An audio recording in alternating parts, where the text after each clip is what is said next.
welcome, guys, to Cut the Curve, episode 9, where I interview moguls, mentors, and entrepreneurs.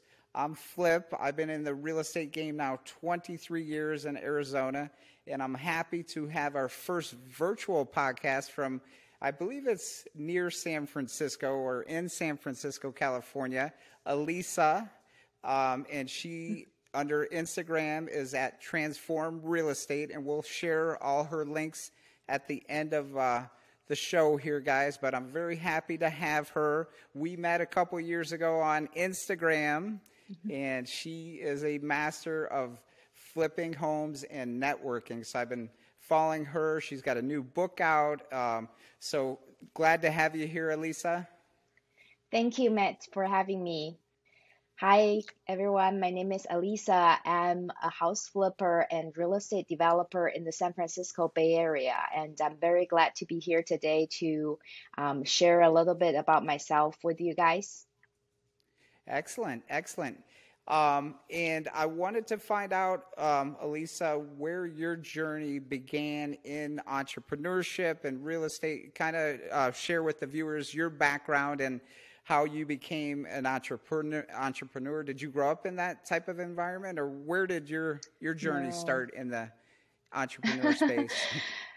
Yeah, I actually never thought I was going to start my own business until I actually started it.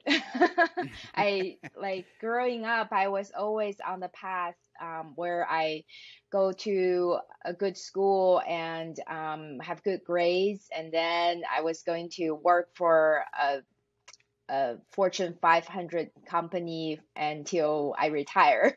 That was always the path that I was going to go on, and so I was working in tech for many years. And then I was not passionate about my job. I was not motivated. I wanted to try something new, and I want to find my passion. And that's when I found real estate. I started investing in real estate back in 2012 when I purchased my first home. It was a small condo in San Francisco, and I decided to house hack with it. So I lived in one bedroom and rented out the other bedroom.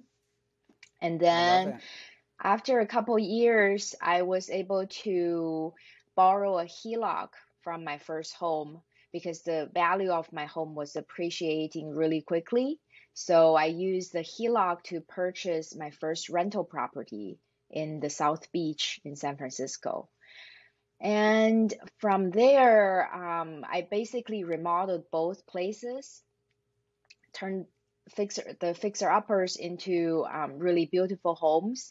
And then I started watching HGTV, and I realized that what they do in flip or flop or fixer-uppers is exactly what I was doing with my properties. So I decided to look into house flipping. Amazing. And I started, I did my first flip in 2017. And I was still working a full-time job back then. I really love flipping houses. I love real estate, but I just didn't have the gut to quit my job. So I was I was really and a lot of viewers are like that. Yes, absolutely. It's really hard. It's tough because you have a stable income. Exactly. Probably, yeah. And secure. False security maybe, because I don't know what company you work for, but I was in corporate too, and they were always changing it, sales executive changing managers, and that was the same thing I felt, where like it just wasn't my passion either, like selling payroll service. I worked for ADP. It's a Fortune 100 company, and I went in and just didn't have that in my stomach to keep making money for others too. So I think that's very common, Elisa. So growing up, you got your degree, you got your education, formal, and that was kind of what was probably expected of you growing in your family, and you go work for someone for 20, 30 years, or you start your own business. So with that decision, how long between when you first felt it, like, hey, this isn't my passion, to making the change in your life to go into real estate full time? It was probably 4 or 5 years. Mm-hmm. Yeah, from like Yeah. when I bought my first home, I enjoy investing in real estate, but I just didn't have the gut to pull the trigger. It's Uh, scary, right? It's scary It because you is. have a mortgage, you have Mm-hmm. expenses, Mm-hmm. and the great thing about corporate America that we always talk about, though, Elisa, is the fact that you have good W-2 income. So with W-2 Mm-hmm. income, you could, especially, being younger, maybe in your 20s, never bought a home, you could qualify much easier as an owner Mm-hmm. occupied. You could house hack like you did. So there's a lot of Mm-hmm. ways to get into real estate when you do have that W-2, because I did the same thing. I was able to buy, 3 or 4 homes before I Mm-hmm. left corporate America because I had good, 6-figure income, and out here in Arizona Mm-hmm. that used to buy a lot. But so Mm-hmm. that's the thing I would highly recommend, folks. Because and everyone, it's a personal decision too, but I just feel you have to do what you're passionate about too, and sometimes it's Mm-hmm. hard when you're tied down to this job that they expect you to work. It's not 40 hours. Mm-hmm. It was probably, I don't know how many hours you were working with your tech company, but I'm sure it was more than 40 Nine to hours. five. Yeah. Okay, Yeah, gotcha. I wasn't working that much, but it's just I You was were not. fortunate then. Uh-huh. Yeah, that's true. So 2012, you house hacked, which I don't know if people knew about house hacking or what it was I back then, didn't but know it was called house hacking. I just mhm. knew that's what I wanted to do. I just knew that the tenant helps me pay down the mortgage. And later on, I learned about the term house hacking. Yes, yeah, I did the same thing when must have been 24, 25 when I got out of college, and I was single, and I did the same thing. So in Scottsdale, I rented out. So what house hacking is, guys, for you guys that don't know, you own the property and then you rent out the other rooms, and that basically paid my mortgage in that home in Scottsdale. I don't know, how many roommates you had, but it was great because we were all young professionals and no one was Mm-hmm. even at the house. Mm-hmm, mm-hmm. So you I did I my place was only 2 bedroom, 2 bath, so I rented okay. out 1 bedroom, 1 bathroom. Yeah. Okay. It Excellent. was probably 2/3. The rent covered almost 2/3 of the mortgage. That's very good advice for folks watching to Mm-hmm. house hack, because again, 2/3, that's a big savings. Mm-hmm. Mm-hmm. Because Yeah. just starting out too, the mortgage, you don't want to get into something when you're real young and you have the pressure of paying so much every month for your mortgage, because there's so many other things that you need money for. So I know a lot of people Mm-hmm. will overextend and buy a bigger house, and then most of their income's going to mortgage. So if you can house hack, it's a great way to get in the game like you did. Mm-hmm. Yeah, So for sure.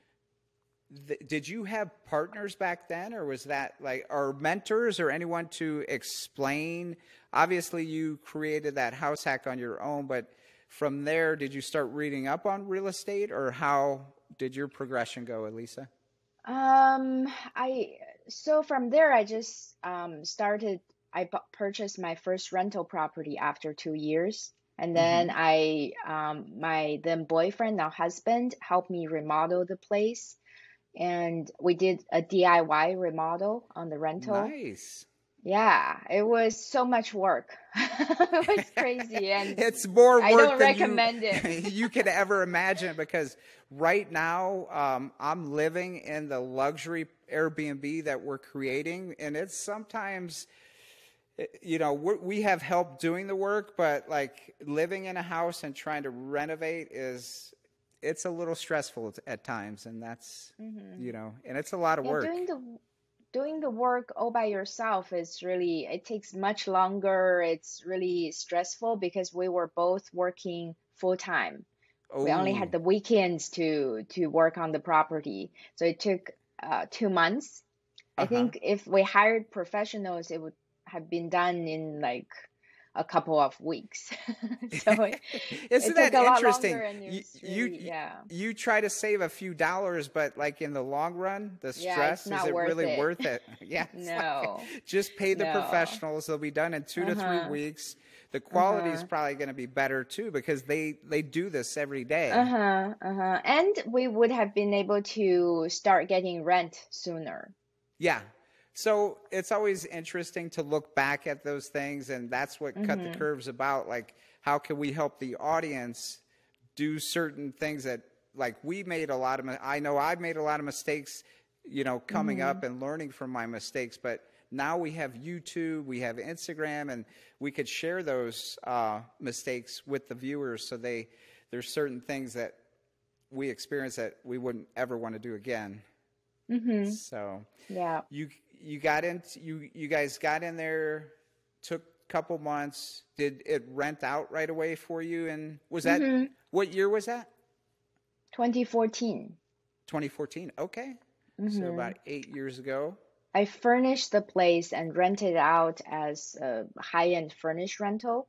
Ooh, excellent. So it was, yeah, it was really good. The rent was really good. And How I did you get kept the how'd place. you get that idea to furnish it? I think my agent, she knew somebody who was doing that in the area, and Mm-hmm. that person was able to get a very good rent from, even though it's just a one-bedroom condo. Okay. So she gave me that idea to Mm-hmm. furnish it and make it look luxurious. So someone in your network said, "Hey, Mm-hmm. there's another one. They're furnished and making it Mm-hmm. luxurious." And I'm Mm-hmm. sure the rent was a lot better because it looks so Yeah. nice. Mm-hmm. So Yeah. that's awesome. So my tenants were like business professionals. They Mm-hmm. travel and they stay at one place, or consultants where like they stay in one place for a couple of months, and the company pays for their expenses, so they can afford a place that's more expensive than a unfurnished place, but also a lot more convenient than, it's like Airbnb, right? I was Like just you get a thinking that. I kitchen, you was just get, gonna say that. Yeah. yeah, So you bigger had an space than a Airbnb hotel before room. the Airbnbs, basically, because It's you were not really Airbnb, it's more, it's a little longer term. like, Airbnb what you would can you rent for a few say? days, right? Well, it is changing now, though, Elisa, because some of us, we have like midterm where they rent for 3 months, Yeah, you can and choose to do longer term, but mm-hmm. like for me, it was just too much work to if I rent it out for a few days. Oh, So gotcha. the shortest term was like 2, 3 months, I think. Okay, and like you said, they do pay a premium because we are Mm-hmm. experiencing that with our short-term rentals where they may come for 3 months as traveling nurses, Mm-hmm. and now we could charge them like $200 a day versus like 1,500 for the month. So, and they're Yeah. fully furnished. You have all your everything you would need is provided. So Yeah, I have that an Airbnb right now, and the rent I get is about $6,000 a month, okay, versus if I were to rent it unfurnished, it would be like 2, 3,000 a month. A 100%. So it huge sounds like difference. you're like 3 times your money, the velocity of Mm-hmm. money. So we personally, Elisa, since the last time you and I spoke, we converted all our long-term rentals to short-term because Mm-hmm. everything That's that smart. we owned did so well short-term. We're like, why would we do long-term? And Mm-hmm. so it's been very cool, the transition to see, just like you mentioned, the velocity of money is so much greater in the short Mm-hmm. term. Right. So 2014, you got that rental, and then did you and your boyfriend buy more properties after that, or did you wait till 17 to No, get? I actually, that's when I started looking into house flipping. Oh, And okay. yeah, I took some courses and I went to a lot of meetings. I Uh-huh. started learning about it, and then I flipped my first house in 2017. Excellent. So you went to a lot of educational meetups, Mm-hmm. things of that nature Mm-hmm. in San Francisco, or where, like, where Yeah, did you? in the Bay Area. In the Bay Area. Excellent. Because Mm-hmm. that's one of the keys that we always recommend to folks just getting into it. Go to your local meetups, go surround yourself with people that are Mm-hmm. already doing it. I Mm-hmm. don't know about you, Elisa, but we have a lot of free pop ups where people could come and see our Airbnb process. And it's a That's smaller, nice. intimate group. So it's a good way to really connect with other people that are in the same boat, just trying to learn the Mm-hmm. business. Yeah, Was that's there very one nice. mentor in particular that you found their education that you gravitated towards? Yeah, I have a mentor. He's at the time he was already very experienced. Hmm. He already was flipping houses for many years, and he's very generous with his knowledge and his time. And I actually brought him in on my first deal, and from my first deal, I really learned a lot. So that was a JV with a experienced Yeah. investor who Mm-hmm. had been doing it very successful for many years. I think that's another Mm-hmm. great piece of advice. Like, because Mm-hmm. it's scary trying to do anything for the first time, right? Like, For there's so sure. many unknowns. So by going in with your friend, it's kind of a Mm-hmm. security blanket because you're not going Mm-hmm. to fall in the pool, and he's going to help you up, right? So that that's great way to start. And then with that, what year was that? 2017. That Yeah, flip. it was 2017. Yeah. And how did it go? Fine.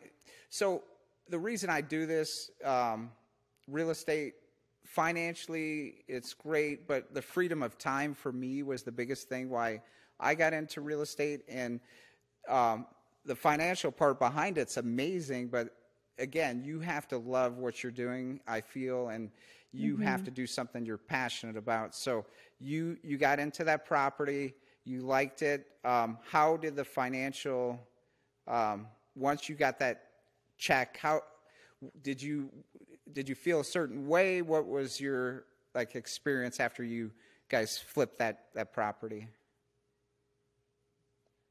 It was a nightmare.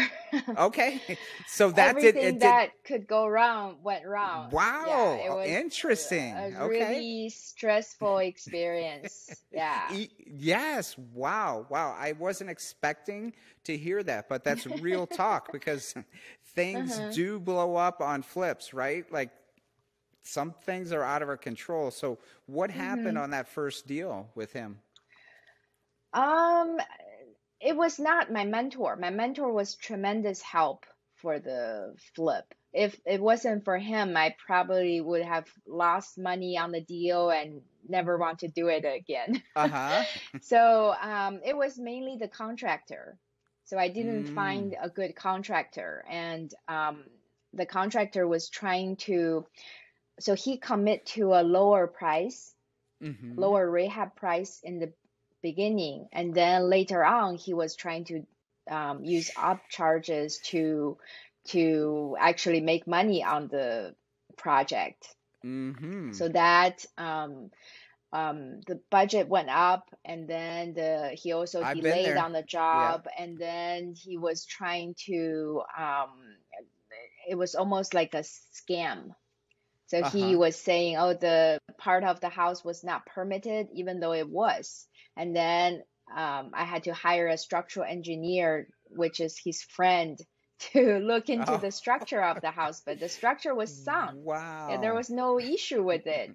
Uh Yeah. huh. So it took longer, I think 2 months longer, and then it cost a few $1,000s more. And then yeah, it was just a scam. So that's a giant lesson for all of us. Mm-hmm. Like when you're hiring someone, I learned this too, Elisa.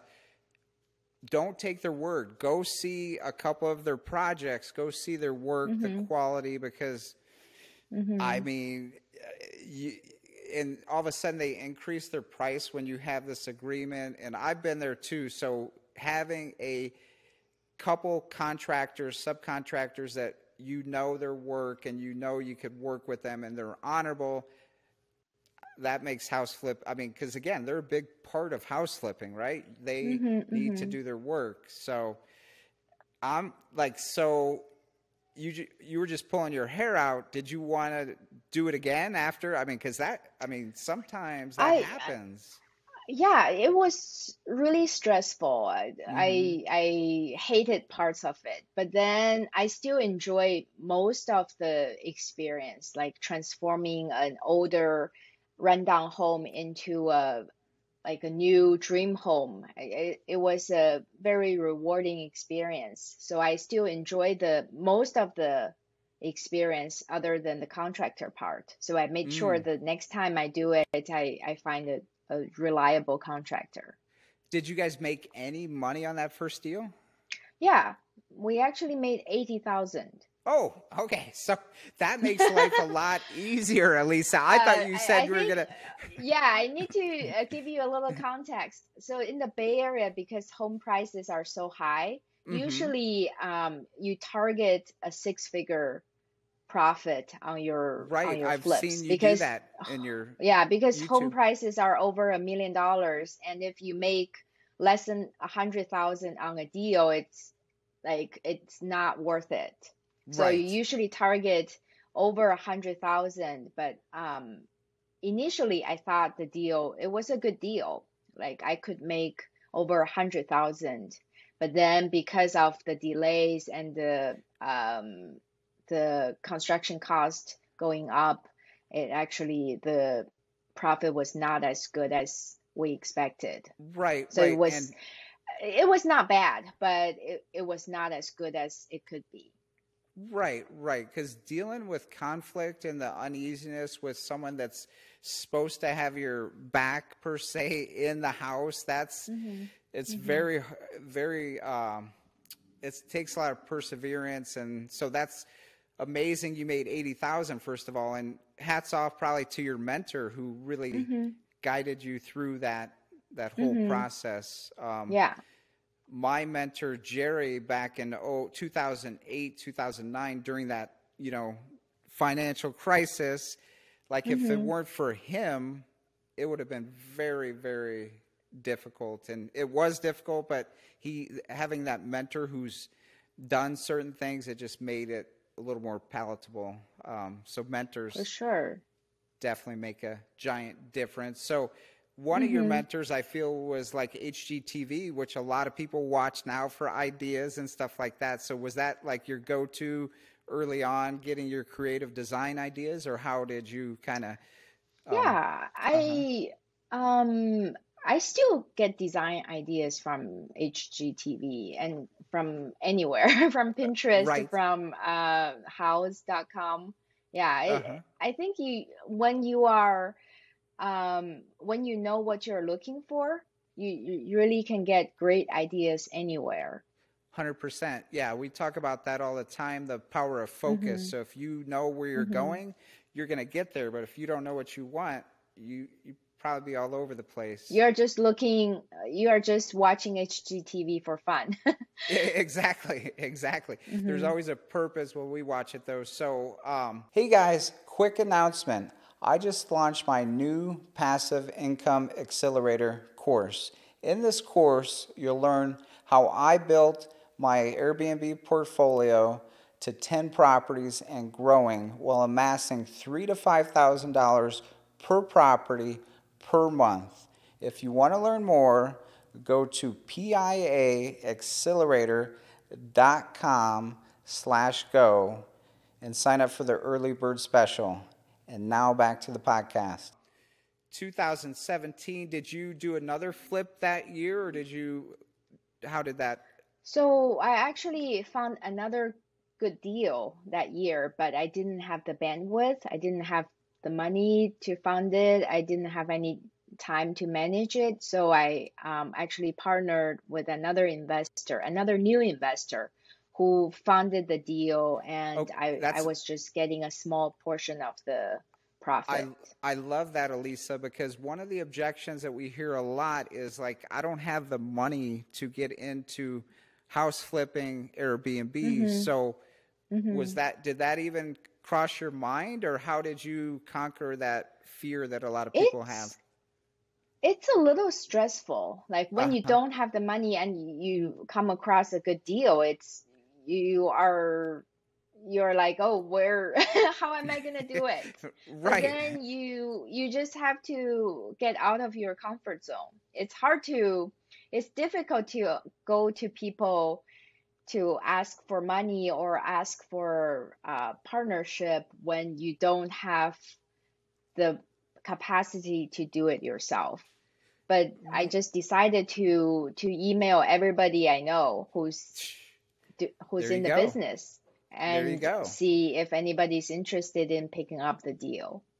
And for me, when I first started, I didn't have that kind of money either. So locking up that deal, which other people will want to be part of, and just understand that you have a network. So explain it to them, and then all of a sudden someone approached you or someone responded, and you were able to fund that next deal, it sounds like. Mm-hmm. So again, that limiting belief of not having the money, I feel like that's a no-no, at least in my brain. If you really want to Mm-hmm. do this business, get into it. Mm-hmm. Locking down the property that makes sense on the numbers. You got to know the numbers, and then Mm-hmm. there's money all over the place, right? Like the Yeah, money's going to that's come. very true. You just have to present the plan to your friends, family, whoever you emailed. I don't know how many people you emailed, but that was me too. Like just networking with people that had money to help. I was the guy doing everything else, but we needed to bring in the money. Yeah, it's very true that a lot of people, especially beginners, they just because they don't have the money, they just think they can't do it. But I actually came across that issue again early on in my career. I just had too many deals all of a sudden. I had like six um, properties that I wanted to buy, but I didn't Hmm. have the money to fund all of them.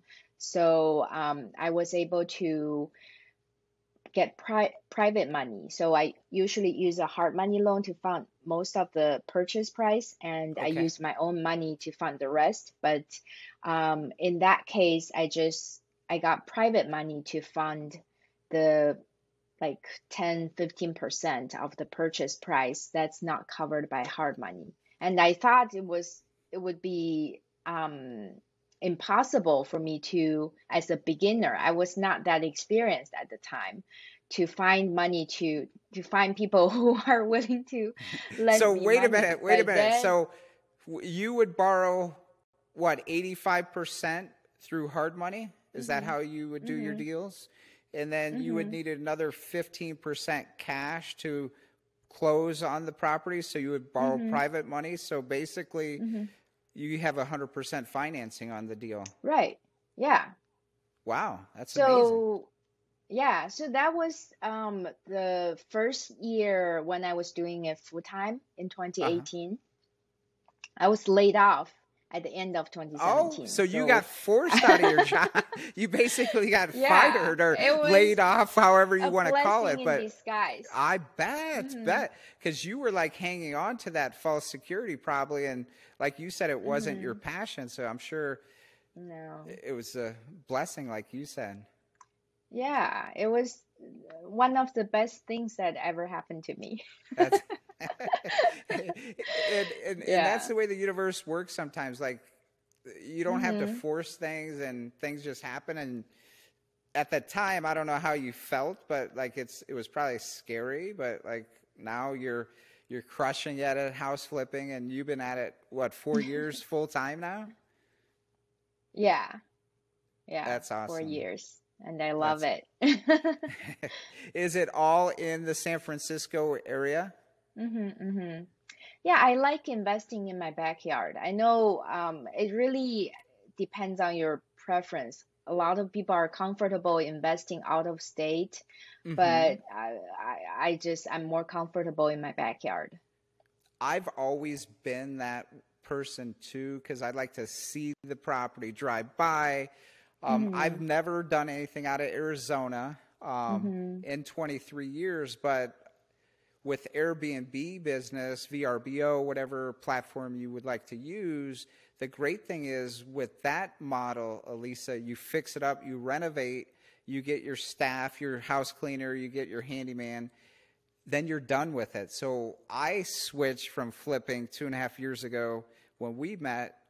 All I do right now is short-term rentals because Mm-hmm.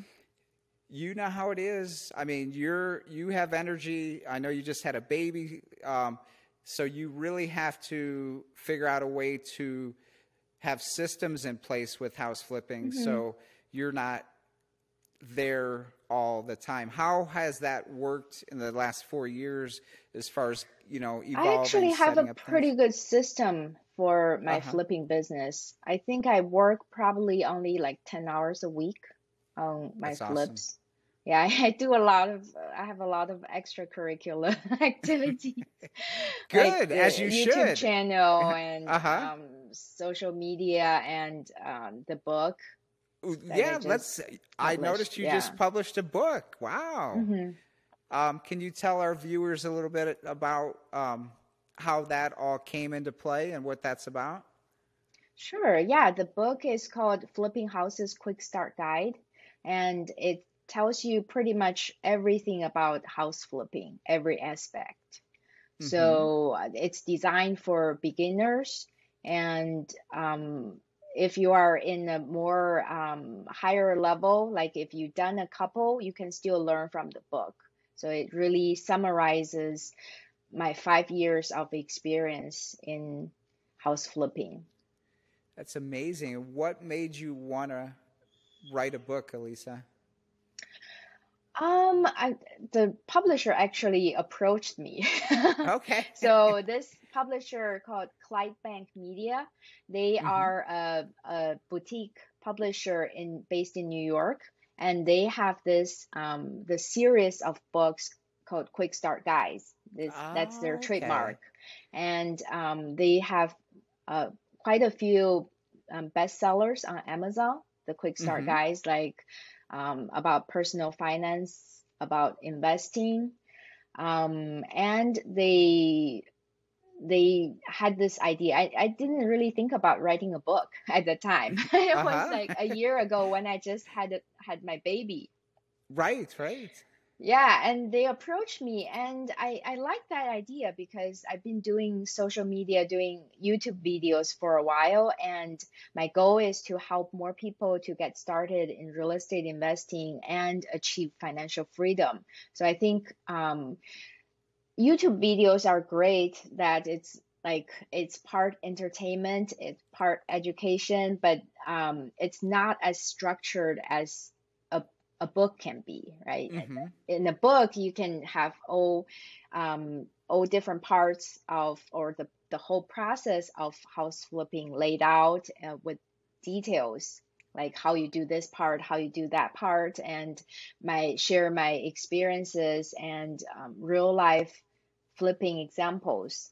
But in a YouTube video, because of how long they usually are, it's hard to do it in that detail and in that And structure. if you guys haven't seen Elisa's YouTube channel, definitely go there.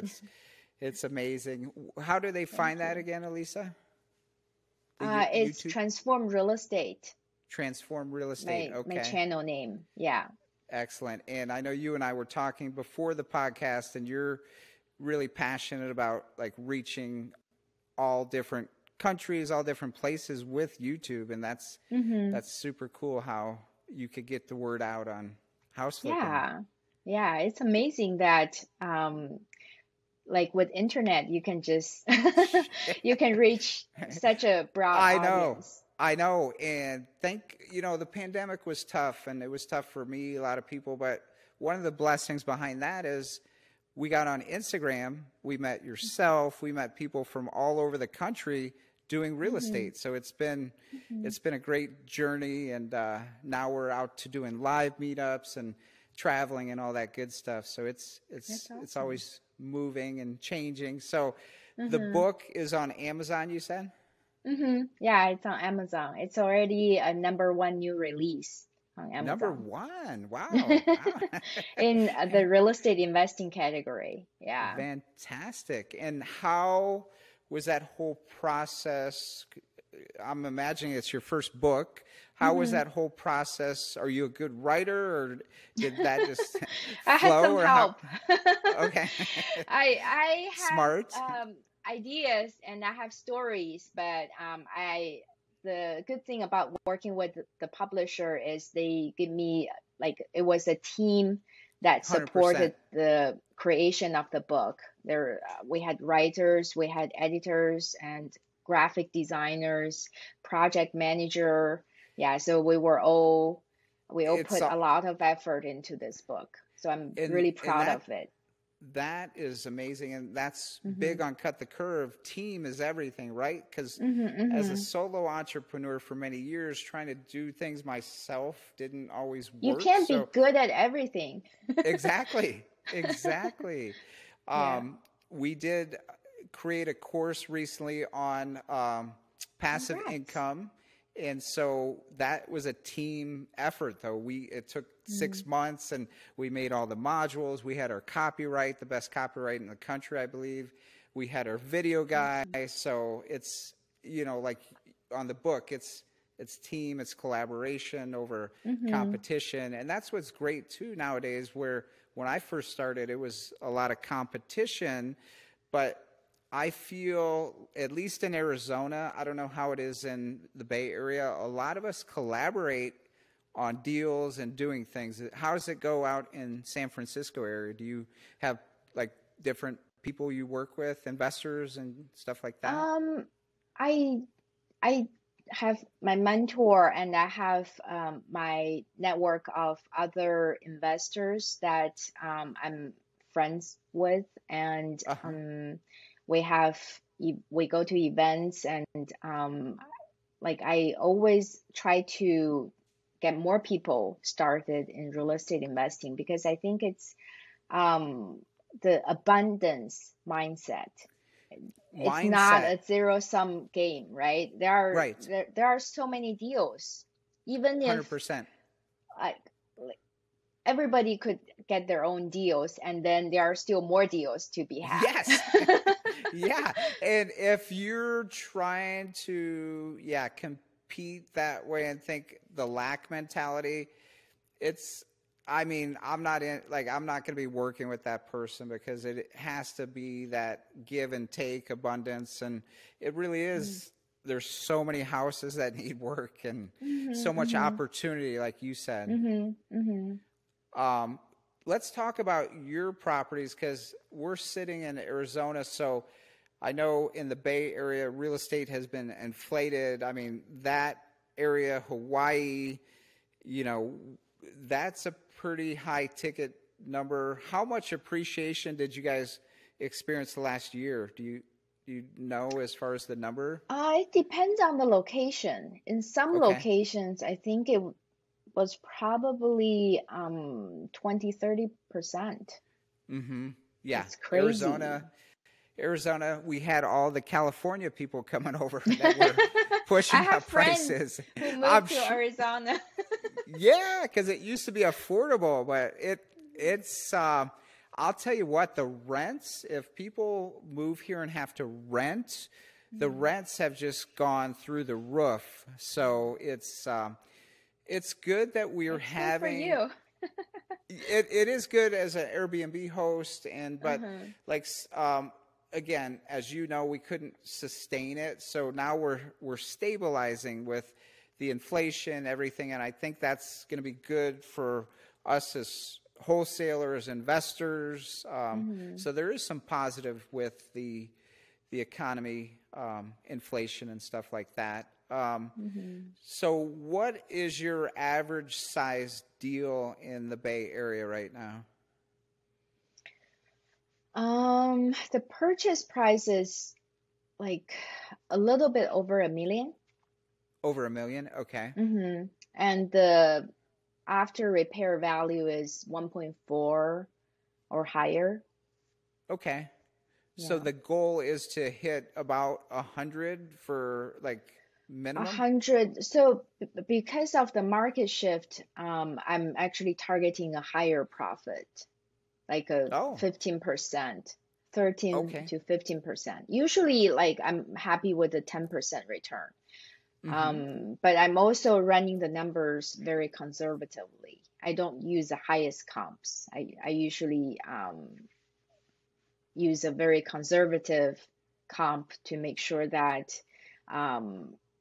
even if the market has a little small shifts, it's still my profit is still guaranteed. But in a changing market, I'm even more conservative. I want to make sure that whatever happens to the market, I can still at least break even. Okay. Okay. So with the shift, are you're targeting more profit now, you said? 15%, yeah. Excellent. Just in case something does. And the ARV that I'm using is not the highest comp that from the Gotcha. last couple of months. It's more from like a year ago. I'm looking at, Right. I'm looking at comps that were sold a year ago. So Okay. that's before the market went like the craziness happened in the market. Yes. So out in your area too, is it shifting as far as days on the market? We definitely we're seeing more inventory, and buyers are hesitant because their affordability has gone down a lot with the higher interest rate. And Right.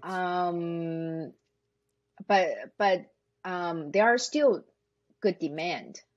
The thing with housing is, especially in the Bay Area, there's always people moving into the area and there's not enough properties. I mean, I feel that's like with Arizona too, because there's It's such a I think demand. it's the same pretty much everywhere, right? Because the population is growing so quickly, but the land doesn't grow. You can't Right. have more land. Right. So what would you say to someone that, read your book, maybe they are following you on YouTube, they're brand new, they're at their 9 to 5, they want to get in, but now they hear about this the market shift. Is now a good time for them to start investing, or what would you tell them on their first fix and flip? I think with house flipping, contrary to popular beliefs, people think house flipping is so risky. I think if you know what you're doing, it's not that risky. Real 100%. estate Yeah. in general is just not as risky as the stock market, right? Or Oh, Bitcoin. yeah. It doesn't go like Right. that. You I don't know. go I through a know. roller coaster ride in a day. For Yes. sure. So Yeah. it's not risky if you educate yourself like you and I have done, where you have a mentor to go to, and the numbers are very important too. You have to understand what ARV means. That's after repair value. You have to know how much money you have to put into the house. So it's not as risky as people would make it look on the media or someone that Right. isn't in what we do. And with house flipping, you're actually on both sides of the market.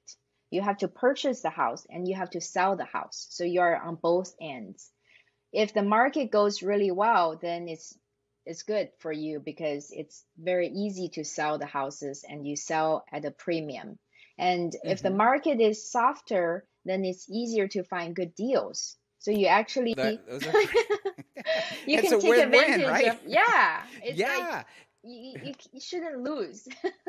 exactly. But that fear that people tell them that don't really know, like that's what stops people. I feel like, oh, my aunt told me this about this situation, but they're not actually in it. So listen to someone like Elisa or myself who does it, right? Like Right. daily, like we're in the the boots of it, on the ground. So I'm curious, Elisa, because you said you spend about 10 hours per week. It sounds like you're Tim Ferriss over there, the 4-hour work week.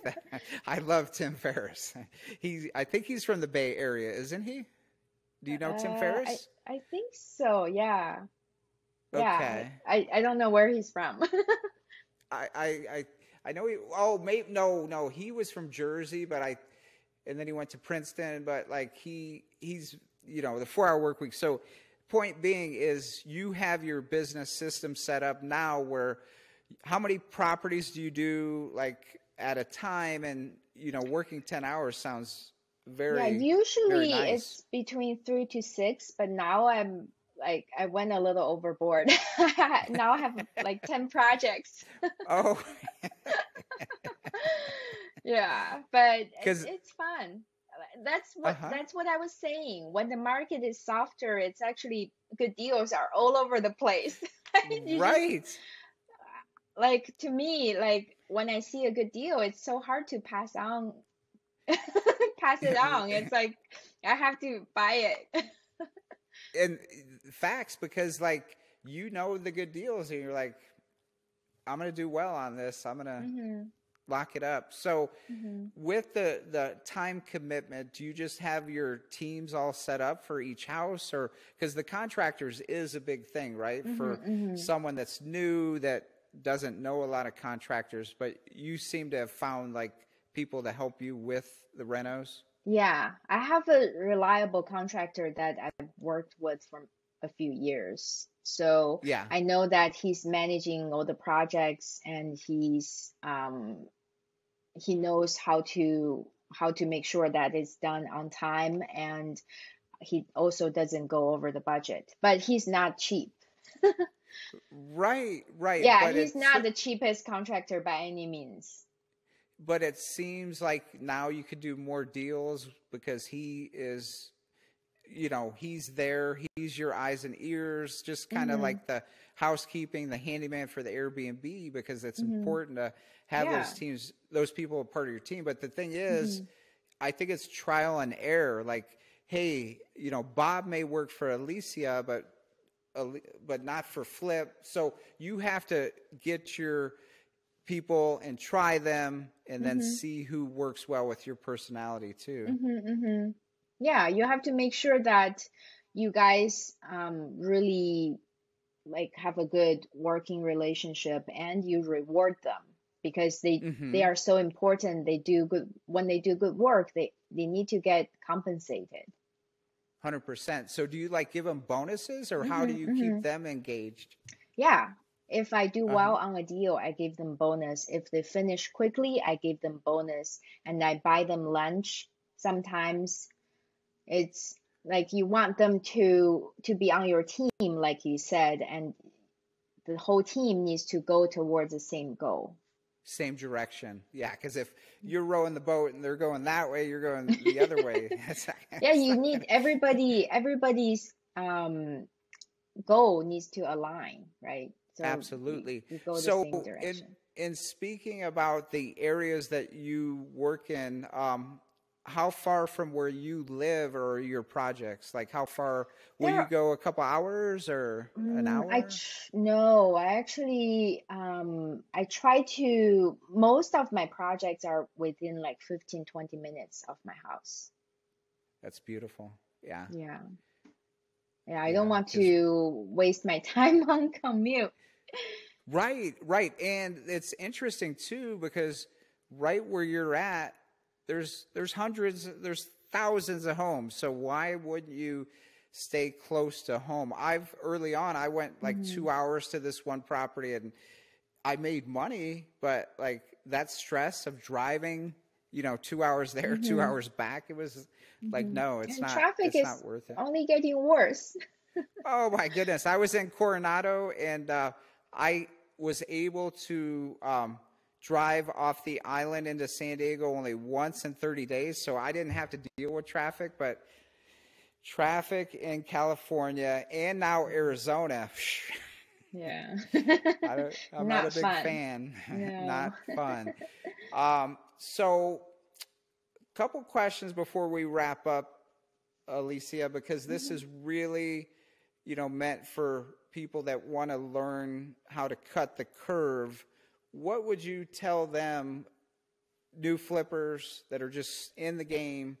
Like, what would you recommend they do to get started? Because it took you a while to get out of corporate, but that situation eventually happened, whether it was you're doing or someone else is doing. So what would you recommend they're watching your videos, they're watching other people, but they haven't jumped in yet to wholesale, flip, Airbnb, whatever. There's so many different things they could do in real estate. What would you tell those new people that want to get in? I think it's smart to still keep their full-time job while getting started, so they don't feel so stressed out about their next paycheck. So you can do Sure. it on the side, but you just need to know what you want to do. Like, do you really want it? Do you really want to get into real estate investing or house flipping? If you are determined, then you need to put in the work. There's no Right. shortcut. Yeah. You have to do the dirty work. You do have to and you have to step into it. The only shortcut I would say is the mentorship, like the Right. people you surround yourself, the meetups, but you still have to step into it. And one of the things I noticed a lot with those that don't succeed is right before they're about to succeed, they don't give give up. themselves enough, they quit. So they don't give themselves enough grace, enough time. Like, so I would definitely say, like you said, keep your 9 to 5. If you really want this and you're determined, you could do it, but set some realistic expectations on yourself, because you're not going to get a Ferrari in like a year. Like, and that's the other thing. Don't buy fancy dancy things when you make your first check, right? Because Right. You I put mean, money in the next round. in the next house, or you're investing yourself, and instead of trying to think you hit it big with one deal, because it's the consistency, right? So man, I learned a ton. I learned that the flipping business is still a sustainable business model from speaking with you and how you're handling your approach. So that's very cool.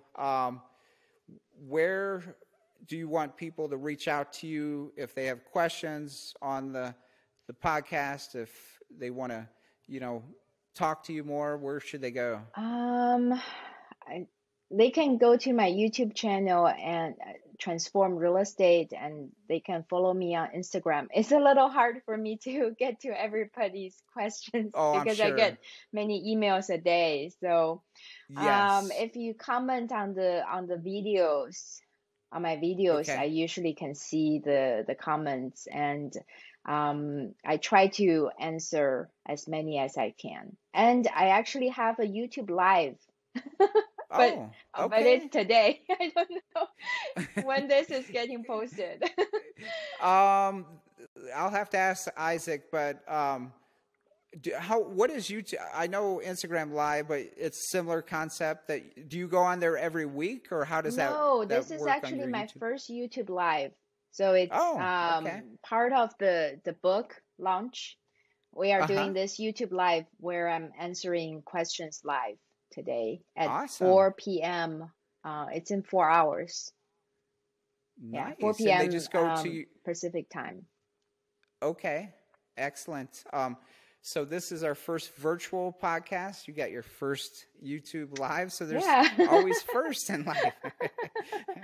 Awesome. Yeah. Awesome. Well, I had so much fun on the podcast here today, and Thank you. Me great too. catching up with you after 2 years, 2.5 years. And this will be broadcast on our YouTube channel, and so Awesome. definitely we'll get you over the content. And for you viewers out there, thanks for watching us today. We'll be back with episode 10. This is episode 9 of Cut the Curve, where I interview mentors, moguls, and entrepreneurs. And Elisa hits all 3 of those. So definitely when you're out in Arizona, let us know, and love to grab some coffee or something. But thanks again for being here, and congratulations on the book. Thank you so much. Thanks for having me. Awesome. Talk soon, Elisa.